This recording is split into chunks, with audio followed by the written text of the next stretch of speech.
2026 வந்து விஜய் வந்து அரசியலில் கால் பதிக்கிறன்ற மாதிரி சொல்லியிருக்காரு. எந்த அளவுக்கு அவருக்கு வந்து சாத்தியமா இருக்குன்னு நீங்க நினைக்கிறீங்க?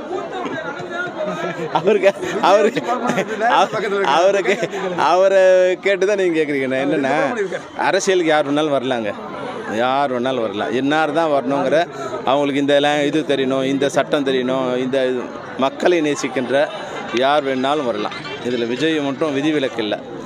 வந்த பிறகு அவங்க மக்கள் வந்து சினிமாவுக்கு வர்றது வேறு, சினிமாவுக்கு கூட வந்து அந்த இயக்குனர் மேலே அந்த நடிகர் மேலே உள்ள அபிமானத்தில் முதல்ல வருவாங்க. படம் நல்லா இருந்ததுன்னா அந்த படம் வந்து ஹிட் ஆகும். நல்லா இல்லைன்னா என்ன தான் பெரிய நடிகர் நடித்தா கூட அது ஃப்ளாப் ஆகிடும். அது மாதிரி அரசியலில் கூட வந்து மக்கள் வந்து எல்லாரை விட புத்திசாலி யாருன்னா மக்கள் தான். நம்ம நினச்சிக்கிற மக்களுக்கு ஒன்றும் தெரியாதுன்னு, எல்லாரை விட மிக மிக மிக புத்திசாலி வந்து மக்கள் தான். மக்கள் மிக சரியாக முடிவு எடுப்பாங்க. அதனால் வந்து இவர் வருவாரா, அவர் வந்தாரா, அவரும் சரியாக இருக்குமா நாங்கள் டிசைட் பண்ண முடியாது. அவர் வந்த பிறகு அவரோட பாலிசி என்ன, அவர் மக்களோட எப்படி ஈடுபடுறாரு, மக்கள் போராட்டங்களை எப்படி முன்னெடுக்கிறாரு, இவர் நம்மளை வழிநடத்த சினிமாவில் அவர் நம்பினா மாதிரி அரசியல் அவர் நம்புறதுக்கு உண்டான அனைத்து தகுதிகளும் வளர்த்துக்கிட்டாருன்னா யார் வேணாலும் வரலாம். அவரும் நிச்சயமாக அதுக்கு உண்டான இடம் இருக்குது. இப்போ திரைத்துறையில் எந்த அளவுக்கு சவால்கள் படங்கள் வந்து இருக்குது, வடமாநில படங்கள் மற்ற படங்களோட நம்ம தமிழ் திரையுடைய படங்கள் வந்து எந்த அளவுக்கு சவாலாக இருக்குது அதோட போட்டி போடுறது? நிச்சயமாக வந்து தமிழ் திரைப்படத்துறை மிக நல்லா இருக்குது. ஆனால் அது வந்து ஒரு சரியான ஸ்ட்ரக்சர் இல்லாமல் இருக்குது. இன்றைக்கி வந்து முன்னாடி வந்து 100 கோடி 200 கோடி தமிழ் மொத்த இண்டஸ்ட்ரியோட வருமானம் 400-500 கோடி தான் வந்து ஒரு வருட வருமானம். ஆனால் இன்றைக்கி ஒரு திரைப்படத்தோட வருமானமே கூட 500 கோடிங்கிற அளவுக்கு மிக உயர்ந்த நிலைக்கு போயிருக்கு. ஆனால் ஏற்கனவே நான் நிறைய தடவை சொல்லியிருக்கேன், எப்படி வந்து விவசாயிக்கு அவனுடைய விதைக்கு அவனோட நெல்லுக்கு விலை கிடைக்கலையோ அது மாதிரி திரைப்பட தயாரிப்பாளர்களுக்கு அதுக்கு அவங்க போட்ட முதலுக்கு உண்டான லாபமோ வருமானமோ சரியாக கிடைக்கல. அந்த ஸ்ட்ரக்சர் ஏற்படுத்தினா நிச்சயமாக இந்த இண்டஸ்ட்ரி எல்லா தொழிற்சாலையும் விட இந்த தொழிற்சாலை மிகச்சிறந்த தொழிற்சாலை. கேரளாவில் பாலியல் ரீதியாக போயிட்டுருக்கு. நடிகைகள் குற்றச்சாட்டு எழுப்புறாங்க. அதை நீங்கள் எப்படி பார்க்குறீங்க? ராதிகா மேடம் கூட ஆமாம், நிச்சயமாக வந்து தமிழில் அது மாதிரி ஒரு பெரிய அளவில் இருக்காதுன்னு நமக்கு தெரியும். ஏன்னா தமிழ் வந்து இந்தியாவிலேயே எந்த மொழிக்காரரும் இங்கே வரலாம் அப்படிங்கிறது ஓப்பன் மார்க்கெட்டுங்க. இங்கே திறமை உள்ளவன் யார் வேணாலும் இருக்கலாம், எந்த மதமாக இருக்கலாம், எந்த இனமாக இருக்கலாம், எந்த மொழியாக இருக்கலாம். ஒரு திறந்த மனதோடு இருக்கிற தமிழ்நாட்டில் இது மாதிரியான ஒரு சிண்டிகேட் பண்ண முடியாது தமிழ்நாட்டை பொறுத்த வரைக்கும். எனக்கு தெரிஞ்சு அங்கே ஒன்றும் இங்கே ஒன்றுமா இருக்கலாம் தவிர அங்கே சொல்கிற மாதிரியான ஒரு மொத்தமான வந்து ஒரு பெரிய நடிகர்கள்லாம் கூட இணைந்து வந்து ஒன்று பண்ணுற மாதிரியான நிச்சயமாக அது மாதிரியான எதுவும் இல்லை. அது மட்டும் இல்லாமல் நாங்கள் எங்களுக்குன்னு ஒரு அமைப்பை ஏற்படுத்தியிருக்கோம். அது இந்தியாவிலேயே மிக மிக வலிமையான ஒரு அமைப்பு FEFC.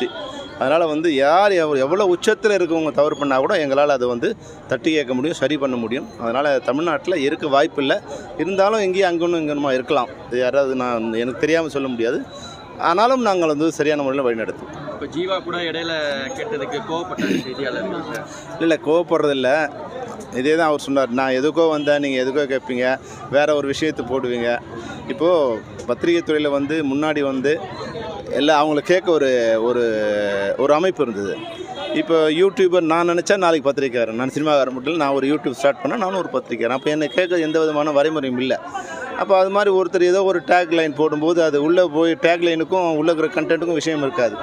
அப்போ அதை டைவெர்ட் பண்ணக்கூடாது. அவர் வந்திருக்கிறது ஒரு ஜவுளி கடை ஓப்பனிங் வச்சுக்கோங்க, அது பற்றியான நியூஸாக இருந்தால் நல்லாயிருக்கும். அதை விட்டுட்டு இப்போ ஹேமா கமிட்டி பற்றி சொன்னார், அதுவே எட்டிங்கில் போடுவாங்க. இன்றைக்கி அவர் உங்களுக்கு அறிவில்லையான்னு கேட்டாருங்கிறது தானே நியூஸ் ஆகிடுச்சு, அந்த நிகழ்ச்சிக்கு போன நியூஸ் ஆகி இல்லையா?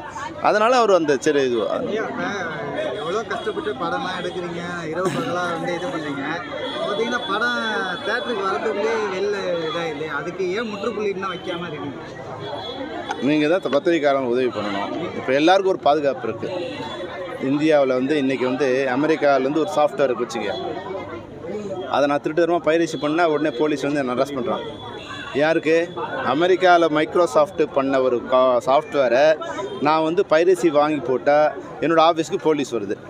அப்போ அமெரிக்காக்காரனுக்கு இங்கே இருக்கிற இந்திய போலீஸோ தமிழ்நாடு போலீஸோ வந்து பாதுகாப்பு கொடுக்குறாங்க. ஆனால் நம்ம வீட்டு பக்கத்து வீட்டில் இருக்கிற என்னோடய பொருள் திருடு போது அதை பற்றி யாருமே கேள்வி கேட்க ஆள் இல்லைம்போது இது வந்து அரசாங்கங்கள், மத்திய மாநில அரசாங்கங்கள் அது பொறுப்பெடுத்து அதை சரி பண்ணி எங்களை பாதுகாக்கிறோங்கிறது எங்களோட வேண்டுகோள். 30 வருஷமாக அதுக்கான போராட்டம் நடந்துகிட்டே இருக்குது. ஏற்கனவே ஒரு கலைஞர் இருக்கும்போது அதுக்கு உண்டான வழி பண்ணார். அதுக்கப்புறம் ஜெயலலிதா அம்மா இருக்கும்போது அவங்க குண்டாஸ் கொண்டு வந்தாங்க. திருடனாக பார்த்து திருந்தணுங்கிறது தான். ஏன்னா அது மக்கள் வந்து விரும்புகிற ஒரு இதுவாக இருக்கிறதால அது ஒரு வழி பண்ணிடணும். அதை வந்து க்ளோஸ் பண்ணக்கூடாது, அது ஒரு வழி பண்ணால் சரியாக இருக்கும். அது ஸ்ட்ரக்சர் இண்டஸ்ட்ரி கூட கொஞ்சம் சேர்ந்து அரசாங்கத்தோட சேர்ந்து ஒரு ஸ்ட்ரக்சர் பண்ணிக்கணும். தேங்க்யூ. செய்திகளை உடனுக்குடனும் துல்லியமாகவும் தெரிந்து கொள்ள சப்ஸ்கிரைப் பண்ணுங்க.